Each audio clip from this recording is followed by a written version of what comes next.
Bonjour à tous, ici Kevin Mandibourg pour la chaîne Tuto Première. Aujourd'hui, on va voir ensemble 6 animations de titrage professionnel sur After Effects.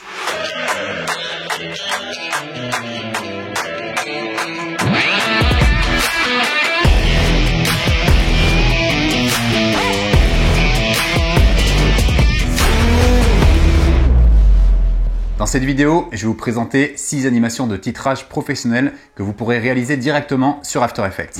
Cette formation s'adresse à un public intermédiaire. Vous devez absolument maîtriser les bases d'After Effects pour pouvoir le suivre.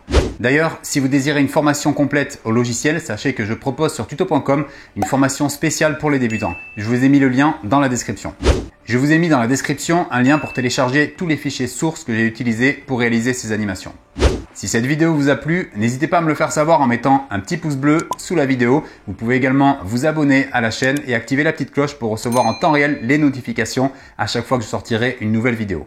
Alors on va commencer avec le premier titrage qui est un lower thirds. Alors pour ce dernier, on va réaliser, comme vous pouvez voir sur l'exemple, 2 bandeaux, un en haut et un en bas. Le premier du haut va présenter le nom et le prénom de la personne et le bandeau en bas, la fonction. On y va, on commence de suite par la création du nom, du prénom et de la fonction.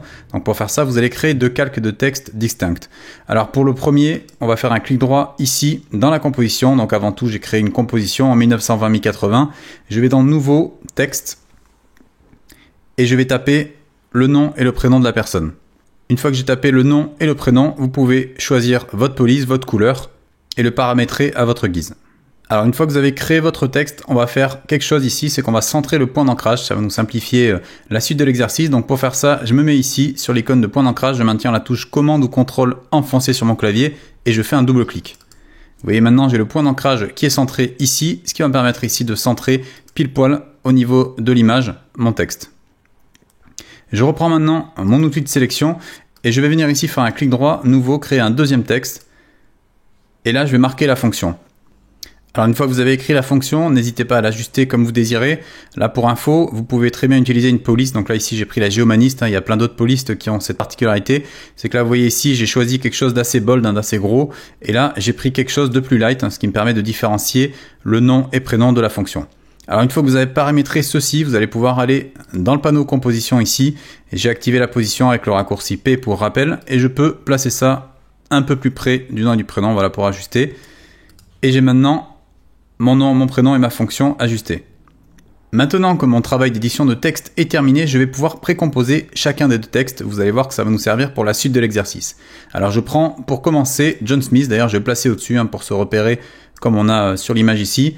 Je vais sur le calque John Smith faire un clic droit et cliquer sur précomposition. Vous notez nom, prénom et vous validez. Vous faites exactement la même chose pour le texte producer. Et vous notez fonction. Voilà, vous avez maintenant vos 2 calques distincts, comme ça vous pouvez les différencier facilement et on va pouvoir passer à la suite de l'exercice. On va maintenant passer à l'étape de création des calques de forme qui vont nous permettre d'afficher ce lower thirds. Alors pour faire ceci, je vais venir ici, sélectionner mon outil rectangle et je vais tracer un rectangle englobant mon nom et mon prénom. Une fois qu'on a fait ceci, on va pouvoir aller l'animer et le paramétrer. Alors je resélectionne l'outil de sélection, je vais dans mon calque de forme ici créé et je vais venir déjà en changer la couleur. Donc pour faire ça, vous pouvez très bien passer par ici, vous voyez où il y a marqué fond. D'ailleurs vous avez fond et contour, vous pouvez très bien enlever le contour si vous désirez. Vous voyez si je clique dans le vide, on peut voir qu'il y a un contour. Alors là j'en veux pas nécessairement, donc ce que je fais c'est que je vais cliquer dans contour ici et je vais sélectionner ici aucun. Alors pour info, le raccourci clavier, vous maintenez la touche option ou alt enfoncé, vous pouvez switcher entre les différents modes. Alors au niveau de mon fond, je vais venir choisir une couleur. Et pour m'aider, je peux utiliser la bibliothèque avec mes couleurs préférées sélectionnées au préalable sur Adobe Color Theme. Je vais donc sélectionner la couleur que je désire. Donc je vais prendre quelque chose d'assez discret comme ça et je vais valider. Alors je vais maintenant pouvoir animer mon calque de forme. Alors pour faire ça, je vais cliquer sur calque de forme et je vais ici au niveau de transformer, vous avez l'échelle. Mais avant de modifier l'échelle, vous voyez que si je désactive par exemple les contraintes, quand je modifie l'échelle, ça me permet ici de faire un tracé, comme si le calque se crée au fur et à mesure, mais vous voyez qu'il se fait à partir du centre. Moi ce qui m'intéresserait, c'est plutôt qu'il se fasse à partir de la gauche pour aller vers la droite. Donc pour faire ça, je peux prendre mon point d'ancrage ici, donc avec l'outil de sélection de point d'ancrage, j'active l'accrochage et le magnétisme et je peux déplacer ici mon point d'ancrage au niveau de la gauche. Regardez ce qui se passe maintenant quand je modifie l'échelle. Eh bien, je peux avoir un tracé qui se fait de la gauche vers la droite. Alors maintenant, on va pouvoir créer des images clés. Je me place ici à 0 secondes. J'active au niveau de mon échelle. Donc n'oubliez pas d'avoir bien désactivé les contraintes. Vous activez ici une image clé. Vous allez avancer un petit peu. Donc on va se mettre pour l'instant à 1 seconde. Et vous allez activer une deuxième image clé. Vous revenez maintenant à la première. Et là, vous allez passer l'échelle à 0. Vous avez donc créé une animation au niveau de ce premier calque de forme, ce qui va nous permettre de réaliser le lower third. Alors la première chose que vous pouvez faire, c'est passer le nom et prénom par-dessus pour avoir justement le nom et prénom qui est écrit sur votre lower third. Comme ça, vous avez votre animation avec le nom et prénom ici affiché. Donc ce qui va être intéressant de faire, c'est d'avoir, vous voyez, le prénom qui s'écrit en même temps que le calque se forme. Donc pour réaliser cette opération, pour que le texte s'écrive en même temps que le calque ici, vous allez dans un premier temps dupliquer ce calque de forme. Puis vous allez placer votre nom-prénom au-dessous de ce dernier. Et vous allez maintenant venir, à l'aide du cache ici, activer un alpha calque de forme 2. Donc c'est-à-dire que le nom-prénom va s'afficher en fonction de l'alpha de notre calque. Et si vous regardez, vous avez maintenant le nom qui s'écrit en même temps que le calque de forme. Pour info, vous pouvez voir qu'After Effects ici a désaffiché ce calque de forme, donc il y a la copie de celui du dessous, ce qui me permet d'utiliser uniquement l'alpha de ce dernier. Donc ça peut paraître un petit peu compliqué au début à comprendre ce genre d'opération, mais vous verrez que ça vous permet de réaliser énormément de choses sur After Effects. Alors vous voyez qu'on a déjà une première étape de l'animation et on va pouvoir personnaliser encore plus ce bandeau. Vous voyez que là c'est quand même assez simple comme animation. Et moi, ce que je vais vous faire c'est une technique qui va vous permettre de booster un petit peu cet effet. Alors pour faire ça, vous allez prendre le calque de forme du dessous, donc le tout premier qu'on avait créé, vous faites Command D ou Ctrl T sur votre clavier, et là vous avez une copie, et vous allez prendre la copie du dessous, donc la première qu'on avait créée tout à l'heure, et vous allez juste déplacer légèrement les images clés, donc vous allez pouvoir par exemple ici décaler cette image clé. Et donc si vous regardez, vous avez les deux calques, là pour l'instant vous ne pouvez pas vous en rendre compte, mais ce qu'on va pouvoir faire ici, c'est au niveau de la couleur de ce calque, la changer, donc je vais la modifier, je vais prendre par exemple une couleur un petit peu plus claire, on va prendre ça. Voilà, et si vous regardez, vous avez donc ici un petit bout de couleur du calque et vous voyez que ça donne un truc un petit peu plus stylé. Alors maintenant qu'on a réalisé cette première animation, on va pouvoir faire une sortie, parce que là vous voyez qu'on a juste l'entrée, mais on va pouvoir paramétrer la sortie, donc ça c'est assez simple. Ce qu'on va faire c'est déjà étendre la zone de rendu, donc on va se laisser un peu de marge, vous voyez là j'ai mis 4 secondes, on va dire que là on a eu le temps de lire le nom et on fait sortir à peu près ici à ce niveau-là. Donc pour info, vous pouvez vous ajouter un marqueur avec la touche Maj de votre clavier et une touche numérique, donc là je fais Maj 1 et vous voyez que ça m'a rajouté le marqueur 1, ce qui me permet de savoir que c'est à ce niveau-là que je vais faire ma sortie. Donc là je peux venir chercher tous les calques à animer, donc ça va concerner tous les calques sur lesquels on a fait des animations, donc je prends les 3 ici, j'appuie sur la touche U et je peux afficher mes images clés. Donc là maintenant ce que je vais devoir faire c'est tout simplement les copier-coller et les inverser pour me créer ainsi ma sortie. Donc pour faire ça je vais commencer par le premier, donc je prends l'échelle, je fais Command C ou Ctrl C sur mon clavier et Command V ou Ctrl V, ce qui me permet de dupliquer les images clés. Et ce que je vais faire maintenant, c'est de suite un clic droit, aller dans Assistant d'image clé et inverser les images clés. Donc si vous regardez déjà, vous avez normalement la sortie du texte. Vous voyez que le texte sort tout seul, parce que là au niveau des images clés, on a fait les inversions. Donc on va faire la même étape pour toutes les autres animations. Donc vous voyez qu'ici, on a 2 autres images clés, je fais Command C, je répète la même opération, donc je me mets ici. Je vais faire Command V, donc même opération, clic droit, assistant d'image clé, inverser les images clés, je fais pareil sur le dernier. Alors à noter que vous voyez que le dernier, on l'a fait ici s'arrêter un peu plus tôt que l'autre, donc vous pouvez faire la même chose pour la sortie. De toute façon, vous voyez que l'écart ici entre les images clés n'est pas le même qu'ici, donc lui, il va sortir forcément un petit peu avant. Donc là, je fais Command C ou Ctrl C, je suis toujours sur mon marqueur 1, et je fais maintenant Command V ou Ctrl V. Voilà, une fois que vous avez collé les dernières images clés, vous faites un clic droit, vous allez dans Assistant d'image clé, inverser les images clés comme tout à l'heure. Vous avez maintenant votre animation complète et on peut visualiser tout ça. Alors maintenant qu'on a réalisé l'animation du nom et du prénom, on va pouvoir animer la fonction. Et pour ça, on va faire quelque chose d'un petit peu plus simple, c'est qu'on va le faire apparaître comme s'il venait de derrière ce calque. Donc ça, je vais vous montrer comment faire ça. Alors déjà, il faut le localiser, et si vous voulez vous repérer plus facilement, je vous conseille de travailler avec les libellés. Vous voyez déjà tout ce qu'on a fait, tout ce qui concerne nom, prénom, on va pouvoir tous les sélectionner. Je maintiens Maj enfoncé, je vais cliquer ici dans libellé, et je vais les mettre par exemple en bleu-vert, pour savoir que ça concerne uniquement le texte du dessus. Alors pour le texte du dessous, je peux changer également la couleur, je vais passer en jaune. Voilà, comme ça je vais me repérer beaucoup plus facilement. Et vous voyez que là, j'ai ma fonction et je vais pouvoir l'animer. Alors, regardez ce qui se passe si j'appuie sur P et que je remonte. Vous voyez que ça passe derrière, donc c'est parfait, c'est exactement ce qu'il nous fallait et ce qui nous permet justement de faire apparaître le texte comme s'il était derrière et qui venait comme ça apparaître juste en bas. Donc pour faire ça, c'est tout simple, je vais me placer au début, donc j'attends que le texte soit tracé, donc à peu près à ce niveau-là, là on a la place de le faire apparaître. Je vais placer une image clé, donc dans position ici au niveau de la fonction, je clique, je vais avancer de 10 images, donc pour faire ça, je peux maintenir commande ou contrôle enfoncé, maj et flèche directionnelle, et là je vais placer une image clé. Je reviens à mon image clé précédente et je peux remonter le tout. Donc regardez ce qu'on vient de créer. Vous voyez que là, on a le texte qui descend, mais on a un problème au début. Comme vous avez pu voir, producer est déjà écrit. Et donc c'est pas très joli. Vous voyez que là, au début, normalement, il n'est pas censé apparaître. Alors pour régler ce problème, pour ne pas que producer apparaisse ici, je vais tout simplement venir au niveau de ma première image clé. Et ici, venir faire glisser pour ne pas avoir ce problème.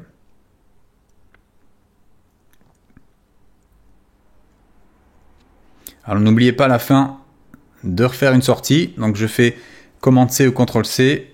Là, je me place au moment où je veux sortir. Donc vous voyez, c'est à peu près là. Je peux sortir ici à ce niveau-là. Je fais commande V ou CTRL V, clic droit, assistant d'image clé, inverser les images clés. Et là, j'ai donc ma sortie qui s'effectue. Alors vous voyez que par contre, on va avoir un problème ici. C'est que le texte sort, mais qu'il apparaît à ce niveau-là. Donc ça, vous pouvez ici venir zoomer. Donc je me mets comme ça. Je vais le faire sortir un petit peu avant.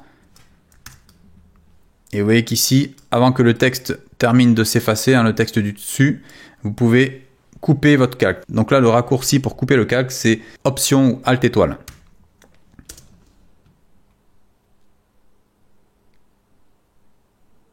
Alors pour peaufiner le tout, au niveau de cette animation, on va pouvoir ajouter un peu de motion blur. Donc pour faire ça, vous allez tout sélectionner. Vous cliquez maintenant dans cette option qui active le flou de bouger ou motion blur. Et là, quand j'active ça, on va avoir quelque chose d'un petit peu plus fluide. Vous voyez qu'ici, au niveau des contours, c'est beaucoup plus diffus. Ici, ça fait un petit flou de mouvement et c'est beaucoup plus professionnel. Alors pour info, vous pouvez paramétrer votre flou de mouvement. Si vous faites commande K ou CTRL K sur votre clavier, vous accédez ainsi aux paramètres de composition et vous allez ensuite dans Avancer. Et vous voyez que vous pouvez régler l'obturateur et la phase d'obturateur pour régler votre niveau de flou. Alors moi, je ne vais pas le régler ici parce que je vais garder les paramètres que j'ai sélectionnés et que j'utilise souvent, mais vous pouvez paramétrer ici si vous désirez plus de flou. On passe maintenant à l'animation de texte suivante, qui est encore ici un lower third, un peu plus facile à réaliser. Et ici, vous allez bien comprendre le principe de masquage de calque. Alors, pour réaliser ceci, on va déjà éditer deux textes, comme tout à l'heure. Donc, je vais faire nouveau, texte. Je refais exactement comme tout à l'heure, c'est-à-dire que là, je marque le nom et la fonction. Je vais ici, pour changer un petit peu, au niveau du nom de famille, je vais pouvoir changer de couleur. Ici, je vais prendre par exemple ce orange flashy. Voilà, ça me permet de distinguer le nom de famille du prénom. Et vous voyez qu'ici, j'ai toujours fait comme tout à l'heure, j'ai mis en un peu plus fin la typo au niveau de la fonction. Donc n'hésitez pas au niveau de la composition de votre image, du choix de style des caractères, de mêler comme ça la même typo. Vous voyez ici, j'ai mis en ultra et là ici en régular. Ça permet de différencier, ça fait toujours plus professionnel. Alors ce qu'on va faire ici, c'est réaliser tout simplement un tracé. Donc un petit tracé qui va se faire de la gauche vers la droite et le nom, prénom ainsi que la fonction vont sortir de ce tracé. Alors vous allez voir, ça va être intéressant au niveau du masquage de calque. C'est une technique qui va vous servir pour plusieurs types d'animation de texte. Alors je vais commencer par réaliser ce tracé et pour faire ça, je vais venir utiliser un calque de forme comme tout à l'heure, sauf que là je vais sélectionner l'outil plume. Alors je vais partir d'ici, donc vous pouvez zoomer ici, ça va être plus précis. Vous pouvez tracer, donc à partir de là, un tracé de là jusqu'à là. Et vous allez maintenant pouvoir sélectionner un contour et non pas un fond. Donc là, pour le fond, je vais pouvoir l'annuler. Je clique en maintenant Option Alt enfoncé pour avoir cette icône qui me signifie que je n'ai pas de fond. Par contre, je vais activer le contour. Vous voyez, et là, j'ai un petit contour, donc il est très léger. Vous pouvez ici désafficher les tracés de masque pour le voir plus précisément. Vous voyez que c'est un tout petit contour. C'est vraiment très léger. D'ailleurs, vous pouvez un peu l'augmenter si vous désirez ici au niveau des pixels. Donc vous pouvez cliquer une fois et avec les flèches directionnelles haut et bas, vous pouvez augmenter la taille du tracé. Donc moi je trouve que c'est très bien à deux, ça sert à rien de faire un truc trop gros, ça c'est quand même assez discret. Là ça fait vraiment design, c'est plutôt cool. Donc là, une fois que vous avez votre tracé, vous allez pouvoir changer la couleur. Et là, pour la couleur, je vous recommande de prendre la couleur qu'on a sélectionnée pour le nom de famille, donc c'est-à-dire celle-ci. Voilà, vous avez maintenant, si vous regardez, vous voyez un tracé avec le nom, le prénom et la fonction. D'ailleurs, la fonction, on va légèrement la baisser un peu. Donc déjà, je vais la mettre en dessous. Je vais appuyer sur S pour afficher l'échelle. Je vais la réduire légèrement, ça va être un petit peu plus joli. Et je vais maintenir Maj et P pour afficher la position. Et je vais pouvoir la remonter un peu. Voilà. Alors, si vous voulez vérifier par souci de précision que votre trait ici il est bien droit, je ne vous ai pas montré, mais vous pouvez afficher des règles. Alors ça va vous être utile dans la plupart de vos travaux sur After Effects. Pour les afficher, je vais ici cliquer dans Règles. Donc ça me permet d'afficher des règles. Et regardez, maintenant je peux tirer ici, vous voyez, des règles pour avoir une précision extrême. Et là, si je regarde, je suis pas vraiment droit ici, Je peux venir ici régler ce problème. Vous voyez que là, ici, ça colle bien sur la barre bleue et là, pas du tout. Alors, pour résoudre ce petit problème, de toute façon, on aurait pu le faire avant. Moi, je vous conseille de travailler avec les règles, c'est toujours plus précis. Si vous voulez régler ce petit problème, ça va être au niveau de la rotation. Ici, vous allez cliquer sur calque de forme, appuyez sur R, vous avez donc la rotation. Vous pouvez cliquer une fois dessus et avec les flèches directionnelles, vous pouvez, vous voyez, changer la rotation. Donc là, vous voyez que c'est entre 0 et 1. Et si je tape 0,3, on peut voir que là, ça y est, je suis enfin droit. Donc maintenant, ce que je peux faire, si je veux, j'appuie sur P, je peux changer la hauteur. Si vous voyez que si je me place sur la règle, on peut voir que le trait est parfaitement droit. Alors, une fois que vous avez créé tout ça, donc vous pouvez désafficher la règle si vous voulez. Vous allez appuyer ici sur Règle. Et si vous voulez enlever le repère, vous pouvez très bien aller dans Affichage, effacer les repères. Voilà, comme ça, ça ne va pas nous gêner pour travailler. Alors, maintenant que j'ai créé ceci, l'idée, c'est de faire tracer ce trait ici et de faire apparaître ensuite le nom, le prénom et la fonction. Alors, pour animer ce tracé, je vais venir dans mon calque de forme ici. Donc, je vais développer ici les paramètres. Je vais aller dans Contenu et je vais ici, vous voyez, au niveau du petit triangle, ajouter l'effet Réduire les tracés. Réduire les tracés, regardez si je développe, ce qui va me permettre de faire, c'est de choisir où commence le tracé, où il termine et pouvoir l'animer avec des images clés. Vous voyez que là, quand je touche à début, ça touche à ce niveau-là. Et quand je touche au niveau de fin, ça touche à ce niveau-là. Donc ce qui va être intéressant, c'est de se mettre à 0 ici, d'appuyer au niveau de fin, de passer une image clé ici. Je vais avancer de 10 images, donc je fais commande Maj, flèche directionnelle vers la droite. Et je vais activer une deuxième image clé. Je reviens à la première et je vais appuyer ici pour mettre 0%. J'ai maintenant mon tracé. Vous voyez, vous avez le tracé, ça fonctionne plutôt bien. D'ailleurs, il est un peu rapide, vous pouvez ici espacer les images clés. Et ça vous permettra ici d'avoir le tracé et le nom et prénom qui s'affichent. Alors maintenant qu'on a notre super tracé, on va pouvoir animer l'apparition du nom, du prénom et de la fonction. Alors pour faire ça, on va commencer déjà par le nom et prénom. Et pour l'animer, ça va être au niveau de la position. Alors regardez ce qui se passe si j'appuie sur le raccourci P pour afficher la position.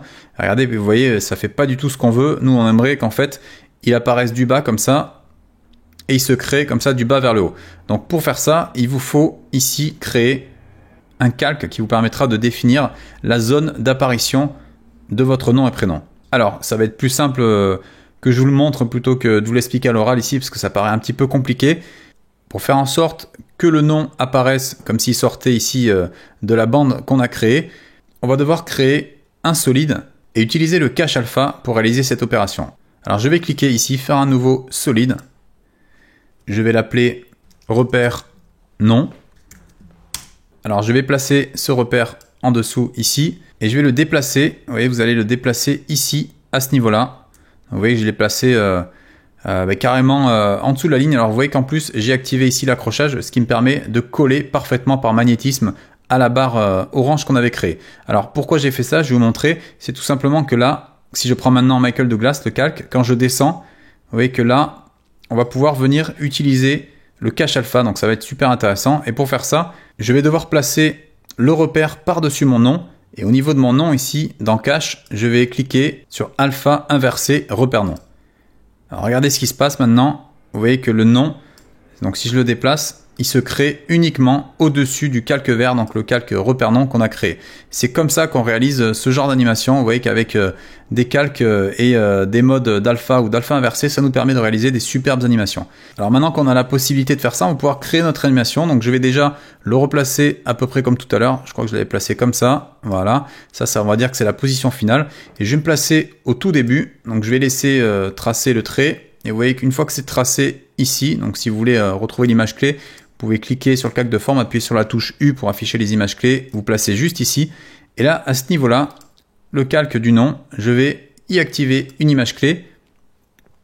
Je vais avancer de 10 images là encore, donc commande maj flèche directionnelle, et je vais activer une deuxième image clé. Je retourne à la précédente et je vais pouvoir baisser tout ça. Alors si on regarde déjà ce que ça donne, vous voyez que là, on a le trait qui se trace et le nom qui apparaît.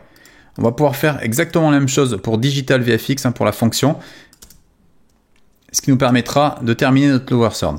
Alors je répète l'opération. Au niveau de Digital VFX, je vais venir créer un solide, nouveau, solide. Je vais l'appeler repère fonction.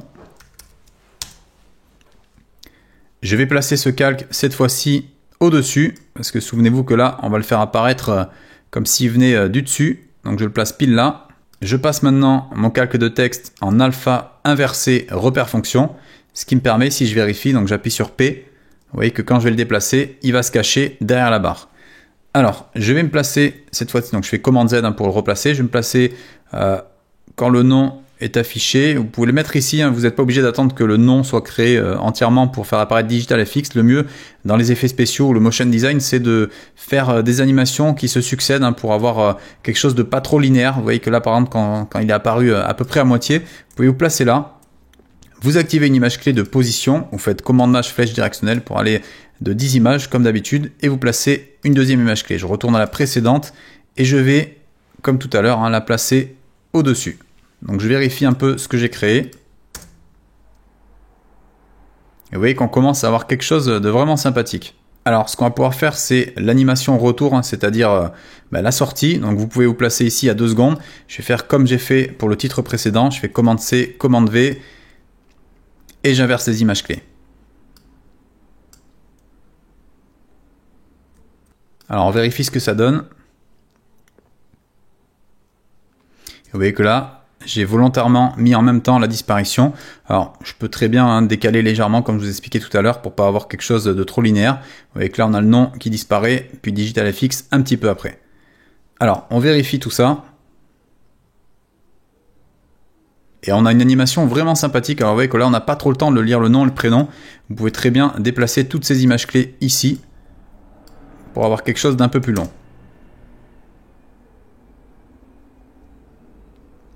Alors comme dans l'exemple précédent, on va activer ici le motion blur pour avoir quelque chose de plus sympa. N'hésitez pas non plus à jouer avec les images clés. Si jamais vous voulez lisser toutes les images clés, vous pouvez très bien tout sélectionner. Appuyez sur la touche F9 de votre clavier, ou là vous pouvez faire ici clic droit, assistant d'image clé, lissage de vitesse. Vous allez avoir des images un peu moins linéaires qui vont avoir une animation un peu plus organique, vous voyez, un peu plus réaliste. Donc ça c'est sympa aussi de faire ça sur les lower thirds. On va maintenant apprendre à réaliser une écriture façon machine à écrire. Alors pour réaliser cet exercice, on va tout d'abord créer une nouvelle composition. Ici j'ai fait une composition en 1920 par 1080 format HD. Je vais faire un clic droit ici, nouveau, texte. Et là vous allez écrire motion design. Alors pour exécuter cette animation, on va devoir animer le texte non pas avec les propriétés que vous connaissez bien de transformation, mais les propriétés directement incluses dans le texte et notamment le sélecteur de plage. Alors comment activer ce sélecteur de plage? On va voir ça de suite. Déjà je vais zoomer un petit peu plus la typo pour que vous voyez bien. Voilà, on va la mettre comme ça. On va la centrer également. Alors vous allez maintenant cliquer dans animer et vous allez venir activer toutes les propriétés de transformation. Alors maintenant regardez ce qui se passe. On a plein de possibilités ici. On a animation 1 qui s'est créée qui va nous permettre d'animer le texte. Alors comment ça marche? Je vais vous montrer. Pour animer le sélecteur de plage, vous allez tout d'abord devoir développer l'option qui est ici et vous avez début, fin et décalage. Nous, ce qu'il nous faut, c'est activer le début, se mettre un petit peu plus loin. Donc ici, on va se mettre par exemple à 1 seconde et là, vous passez à 100%. Et regardez ce qui se passe. Regardez quand je déplace ici les pourcentages, vous voyez la barre rouge se déplacer le long du mot. Ça veut dire tout simplement que le sélecteur de plage va s'activer automatiquement. Vous voyez, c'est la plage ici rouge qui se déplace de gauche à droite de l'élément de texte. Alors en fait, ça va nous permettre de créer des animations avant cette fameuse barre, parce que si vous regardez, vous voyez, je vais la placer au milieu, donc là on peut voir que la barre est au milieu. Si je déplace par exemple au hasard l'échelle, regardez, ça va jouer sur l'échelle des mots qui sont après la barre rouge. Donc là dans l'exemple, pour créer une écriture de machine à écrire, on va jouer tout d'abord avec l'opacité, parce que c'est ce qui va nous intéresser, parce que les caractères doivent apparaître au fur et à mesure du sélecteur de plage. Alors ce que je vais faire, c'est que je vais prendre ici l'opacité, je la place à 0, Et vous avez juste à faire ça, regardez déjà ce que vous avez. Donc on va mettre ici avec la touche N un point haut et on va visionner tout ça. Vous voyez que là, ce que j'ai, c'est le mot Motion Design qui apparaît avec un espèce de fondu sur chaque caractère. Vous voyez que par rapport à un fondu enchaîné, là ici, c'est un fondu par caractère. Grâce au sélecteur de plage, vous pouvez faire ça qu'avec le sélecteur de plage. Alors maintenant, pour créer cette écriture de machine à écrire, on va tout simplement dire à After Effects de ne pas afficher de niveau d'opacité après le sélecteur de plage. Alors pour faire ça, c'est un petit peu plus complexe, mais c'est pas non plus insurmontable. Vous allez aller dans Avancer, ici je suis toujours dans le sélecteur de plage, et dans Avancer, vous allez pouvoir régler une option qui va être intéressante, c'est le lissage. Alors regardez le lissage, si je passe à 0, et vous n'avez plus du tout de lissage, c'est-à-dire que là, vous avez les caractères qui apparaissent au fur et à mesure. Regardez, si je fais avec commande et flèche directionnelle pour avancer image par image, on peut voir que les caractères se créent comme si c'était écrit à l'ordinateur ou à la machine à écrire. Alors on visionne tout ça depuis le début. Et vous voyez que ça a super bien marché. Alors on va étendre un peu plus la zone de rendu. Vous pouvez également étendre un peu plus l'échelle ici pour avoir quelque chose d'écrit un peu plus lentement, et on visionne. Et voilà, c'est maintenant terminé. Vous avez une écriture façon machine à écrire. Alors avec cette technique, vous pouvez très bien l'utiliser pour faire vos lower thirds, pour écrire les noms, prénoms et fonctions dans vos différentes animations de texte. Vous pouvez utiliser tout ça aussi pour, par exemple, quand vous présentez un lieu, vous voulez marquer le nom d'une ville ou le nom d'un décor. Ça peut être pratique de savoir faire ce genre de manipulation. Nous allons maintenant étudier comment réaliser ce genre d'animation de titrage que vous pouvez voir dans la plupart des films. Souvent dans les bandes annonces, vous avez des typos comme ça avec les différents caractères qui s'écartent. On va voir de suite comment réaliser ceci. Alors dans un premier temps, comme d'habitude, j'ai créé une composition ici en HD 1920-1080. Je vais faire un clic droit dans le vide, nouveau, texte, et je vais écrire Interstellar. Voilà, maintenant que vous avez ça, vous pouvez changer la typo. On va mettre une typo qui fasse un peu plus film. Alors voilà, j'ai choisi la typo du film Transformers, comme ça on a une typo vraiment cinématographique. Alors maintenant qu'on a notre typo, on va pouvoir la grossir éventuellement, donc je vais la grossir légèrement. Je peux la centrer avec ces deux fonctions. Et je vais venir maintenant créer cet écartement de lettrage, et pour faire ça, je vais aller ici, sur mon calque de texte, je vais venir développer à ce niveau-là. Je vais aller maintenant dans Animer, et je vais venir activer l'approche. Alors l'approche c'est quoi? C'est tout simplement, regardez, quand je déplace, c'est l'écartement des différentes lettres. Donc vous voyez que c'est vraiment simple, j'ai juste à faire deux images clés pour venir animer cet écartement. Je vais donc pouvoir maintenant réaliser cet effet d'écartement de lettres. Alors je me place à 0 secondes, je vais activer valeur d'approche ici. Je vais maintenant aller plus loin, donc on va se mettre par exemple, allez peut-être ici à 2 secondes. Et on va activer l'écartement. Alors ça sert à rien de faire un trop gros écartement, on va mettre un écartement comme ça. Dans les films en général, c'est pas un énorme écartement, c'est juste un tout petit pour avoir vraiment l'effet qu'on voit dans les bandes annonces. Alors on va regarder tout ça pour voir si ça marche. Alors c'est un petit peu rapide pour moi parce qu'en général ce genre d'effet c'est un petit peu plus lent, donc n'hésitez pas à écarter vos images clés. Vous pouvez également les lisser, ça va donner un rendu un peu plus réaliste. Donc je vais dans assistant d'image clé, j'ai fait un clic droit sur mes deux images clés et je clique sur lissage de vitesse. Autrement accessible avec le raccourci F9 si vous êtes sur un clavier numérique. Alors on va regarder tout ça. Et on peut voir que ça marche plutôt bien, on a quelque chose d'assez sympathique. Vous voyez que là, vous pouvez mettre ça à la fin d'une bande-annonce avec le texte et les caractères qui s'écartent. Ça peut être vraiment cool pour vos principaux titrages. Nous allons à présent apprendre à réaliser ce superbe effet de création de texte en néon. Alors pour réaliser ceci, vous aurez besoin d'un plugin gratuit que vous pourrez télécharger directement sur Google. Pour ce faire, vous tapez Download Saber sur Google et vous allez sur le premier lien, Saber Video Copilot. À partir de là, vous allez arriver sur l'excellent site d'Andrew Kramer qui s'appelle Video Copilot. À partir de là, vous pouvez télécharger le plugin gratuit. Vous voyez ici, vous avez Download for Windows ou pour Apple si vous êtes sur Mac. Et à partir de là, vous pouvez l'installer directement sur After Effects. Alors maintenant que vous avez installé votre plugin Saber, vous allez pouvoir créer cette animation de texte. Alors on va commencer par créer un nouveau texte. Je fais un clic droit, nouveau texte, et je vais marquer Transformers. Voilà, en plus j'ai pris la typo de Transformers, si jamais vous cherchez la typo que j'ai utilisée, c'est celle-ci. Alors on va venir maintenant créer un calque solide juste dessous, donc je vais faire un clic droit, nouveau, solide, et ce solide, vous allez pouvoir le renommer Saber. Alors vous n'êtes pas obligé de le renommer comme moi, c'est juste moi pour m'y retrouver, je renomme ça comme ça, et puis au moins on sait que Saber se trouve à cet emplacement-là. Vous laissez 1920-1080, la couleur peu importe et vous faites OK. Alors vous avez maintenant un fond vert, vous allez me dire ça sert pas à grand chose, mais en fait c'est tout simplement la base qui va nous servir pour pouvoir intégrer l'effet Saber. Alors vous allez maintenant venir dans Effets, donc en sélectionnant bien votre calque Saber, Et dans les effets, vous allez dans Vidéo Copilot et vous sélectionnez Saber. À partir de là, vous allez avoir un espèce de sabre laser qui s'est créé automatiquement. Mais nous, ce qui va nous intéresser, c'est que le néon, justement, que vous voyez là, soit actif sur les lettres. Donc pour faire ça, rien de plus simple. Vous allez tout simplement ici à gauche dans Customize Core, dans les options d'effets. Vous allez sélectionner la place de Core Type Text Layer. Et vous allez maintenant dans Text Layer sélectionner Transformers. Alors vous voyez que là pour l'instant ça donne pas quelque chose de très joli, c'est normal, on va venir régler tout ça après. La deuxième petite chose que vous devez faire pour activer la transparence, parce que là pour l'instant il est sur un fond noir, vous allez dans Render Settings et au niveau de Composite Setting, à la place de Black, vous remplacez par Transparente. Alors ça, je vous montre un peu, si j'active ici la grille de transparence, ça me permet d'avoir le texte sur du transparent et de pouvoir l'intégrer à n'importe quelle image ou vidéo si besoin. Vous voyez que si je place sur Black, on avait un fond noir.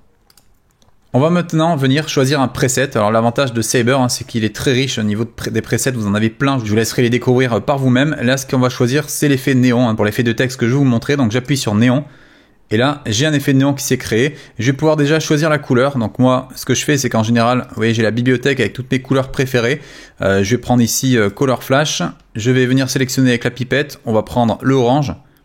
Et maintenant, je vais pouvoir faire les réglages. Alors, vous avez pas mal de réglages sur Saber, c'est assez riche. Alors, on va régler les principaux. Glow Intensity, ça nous permet de générer, vous voyez, l'effet de glow. Alors, il n'y a pas besoin d'en avoir trop, parce que, vous voyez, sinon on n'arrive pas à lire le texte. Donc, comme ça, c'est pas mal. Vous pouvez régler aussi le Glow Spread. Alors, en fait, tous ces effets, ça vous permet de régler l'intensité de votre néon. Sachant que là, on a pris un preset, on a pris le preset néon, qui est déjà pas mal foutu. Alors là, vous voyez, j'ai fait 2-3 petits réglages. J'ai juste touché aux 4 premiers ici. Vous n'êtes pas obligé de rentrer dans les détails si ça vous paraît trop compliqué pour le moment. Donc une fois qu'on a réglé tout ça, on va pouvoir faire notre apparition, comme je vous ai montré dans l'exemple du début. Alors pour faire ça, déjà, sachez que là, vous voyez que par-dessous, on a notre texte. Si jamais vous voulez avoir des lettres qui sont pas remplies, c'est-à-dire des lettres juste avec le contour, vous pouvez désafficher le texte qu'on a créé tout à l'heure. Alors c'est comme vous désirez, sachant que là, souvenez-vous, le texte, on l'avait mis en blanc. Donc, si vous désirez, vous pouvez également choisir l'orange qu'on a mis là. Vous voyez que là, ce orange-là, je peux très bien venir ici, enregistrer la couleur. Donc, ce que je fais, c'est que je fais ici, je fais Command-C ou Ctrl-C pour copier le code couleur. Je vais dans Transformers. Donc, je l'active en solo pour vous montrer. Je vais maintenant double-cliquer dedans. Je peux changer la couleur. Et là, je fais Command-V ou Ctrl-V.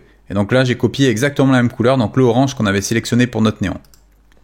Alors, je vais désafficher le solo pour vous montrer maintenant, vous avez quelque chose d'encore mieux, parce que là, vous voyez qu'on a la même couleur par rapport au orange, donc on a plus l'impression que le néon provient de la couleur de la typo. Maintenant qu'on a créé ceci, on a déjà un superbe effet de néon.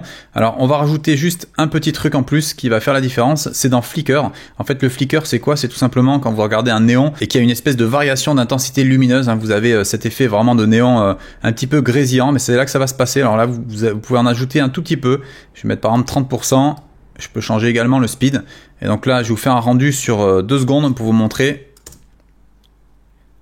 Vous voyez, vous avez le texte qui clignote un petit peu, donc ça fait toujours un peu plus joli, ça donne justement cet effet de néon assez sympathique. Alors on va venir maintenant créer justement l'effet qui va faire que les lettres vont se dessiner au fur et à mesure pour créer la typo. Alors pour faire ça, je vais me placer à 0 ici, je clique dans Saber et je vais venir dans une option qui est très simplifiée, qui vous permet de réaliser ceci, c'est Start Offset. Alors vous avez Start Offset ou End Offset, alors regardez les deux. Start Offset, ça me permet, alors vous voyez, de désafficher dans ce sens-là. Et en fait, si je fais sur End Offset, ça fait la même chose dans le sens inverse. Donc là, vous choisissez votre sens, on va pas trop se prendre la tête, on va prendre Start Offset. Donc je vais l'activer ici. Je vais maintenant me placer un peu plus loin, donc on va se placer par exemple à 2 secondes. Je vais activer une autre image clé. Alors vous voyez qu'ici, c'est un peu difficile d'appliquer une deuxième image clé. Ce que vous pouvez faire, c'est cliquer sur ça, appuyer sur le raccourci U pour afficher vos images clés et activer une deuxième image clé. Je vais maintenant retourner à l'image clé précédente. Alors pour rappel, le raccourci sur le clavier, c'est la touche J pour aller à l'image clé précédente. Alors là, vous voyez que le Start Offset est sur 0. Et là, en fait, 0, ça dit à After Effects que tout soit dessiné au néon. Mais si on place par exemple à 100%, donc à l'opposé, vous voyez qu'il n'y a aucun néon. Alors ce qui va être intéressant, c'est que là, vous voyez que Transformers, la typo, elle est déjà, alors qu'il n'y a pas encore de néon. Donc logiquement, ça fera un peu bizarre que d'un coup, il y a les néons qui apparaissent. Moi, ce que je vous recommande, c'est d'ici d'appliquer tout simplement une petite transparence. Donc vous appuyez sur le raccourci T de votre clavier pour afficher la transparence. On va activer une image clé ici, donc sur l'opacité. On va se mettre sur l'autre image clé là-bas. Donc je me mets là-dessus. Et je vais activer une deuxième image clé. Je retourne à la précédente. Et au niveau de la première ici, je vais mettre 0%. Alors pourquoi j'ai fait ça? C'est tout simplement pour que le texte se crée en même temps que le néon. Alors si vous regardez maintenant, vous avez, vous voyez, le néon qui dessine avec la typo qui apparaît au fur et à mesure et qui est de plus en plus visible. Alors ce qu'on peut faire également, c'est qu'on n'est pas obligé de créer l'apparition de la typo dès le début. Vous voyez que ça serait plus approprié de la créer quand c'est quasiment terminé, donc à partir d'ici. Donc ce que vous faites, c'est que vous prenez cette image clé ici de l'opacité. Voilà, on va la mettre ici.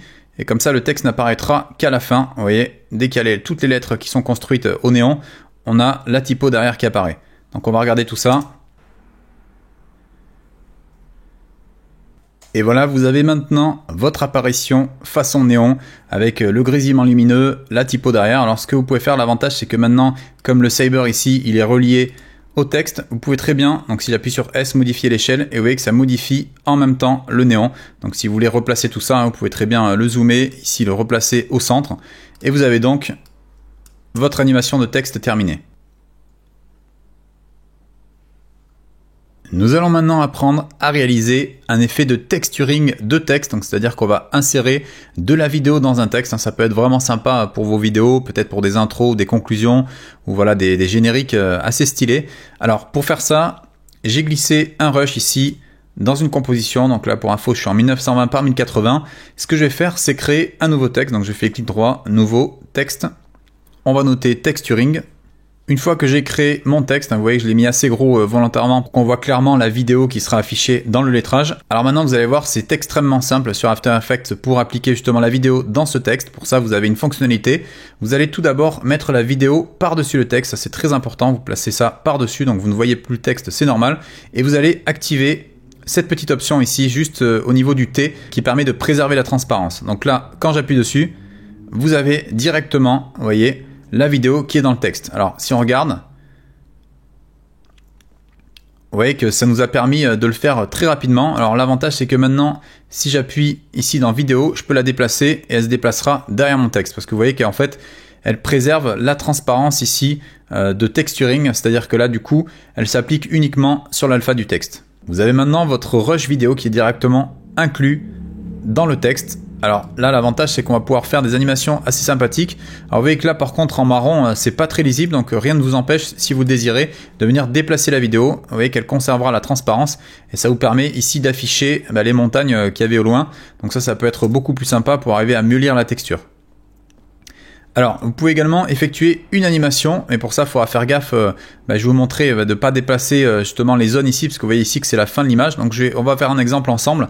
Je vais appuyer sur Texturing, je vais mettre une image clé au niveau de l'échelle, mais avant d'effectuer ceci, je vais juste déplacer le point d'ancrage, parce que vous voyez qu'il est juste ici en bas. Donc, ce que je fais, c'est que je maintiens la touche commande ou contrôle enfoncé, et je double-clique ici. Vous voyez que maintenant, le point d'ancrage est au centre du texte, qui va nous permettre de réaliser une échelle calée par rapport au centre du texte.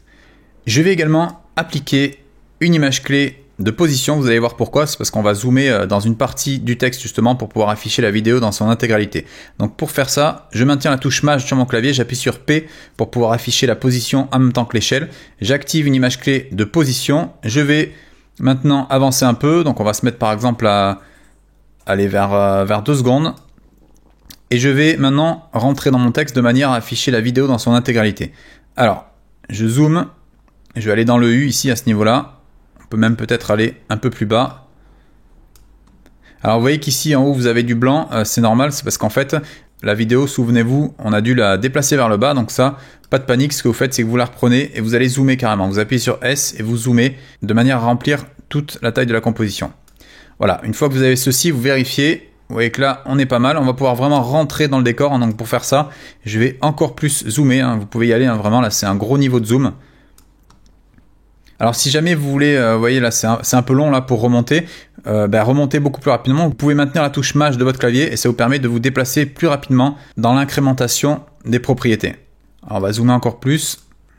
Voilà, quand vous êtes sur une valeur qui remplit à 100% l'image, vous avez réussi le placement de votre image clé, donc on va vérifier déjà si ça marche, et vous voyez que là, on est pas mal du tout. Donc ce qu'on va pouvoir faire, c'est ne pas faire apparaître directement le zoom. Vous voyez, on peut mettre texturing au début, comme ça en fixe, puis après on a le zoom. Donc ce que vous faites, c'est vous prenez toutes ces images clés et vous les déplacez légèrement pour laisser un peu de marge. On va étendre aussi la zone de rendu et on regarde tout ça. Alors on va pouvoir également allonger cette animation parce que c'est quand même assez rapide parce qu'on a un gros niveau de zoom. Ce que vous pouvez faire, c'est rallonger ici la vidéo et rallonger l'espacement entre les images clés. Alors on va faire quelque chose comme ça, on va regarder tout ça.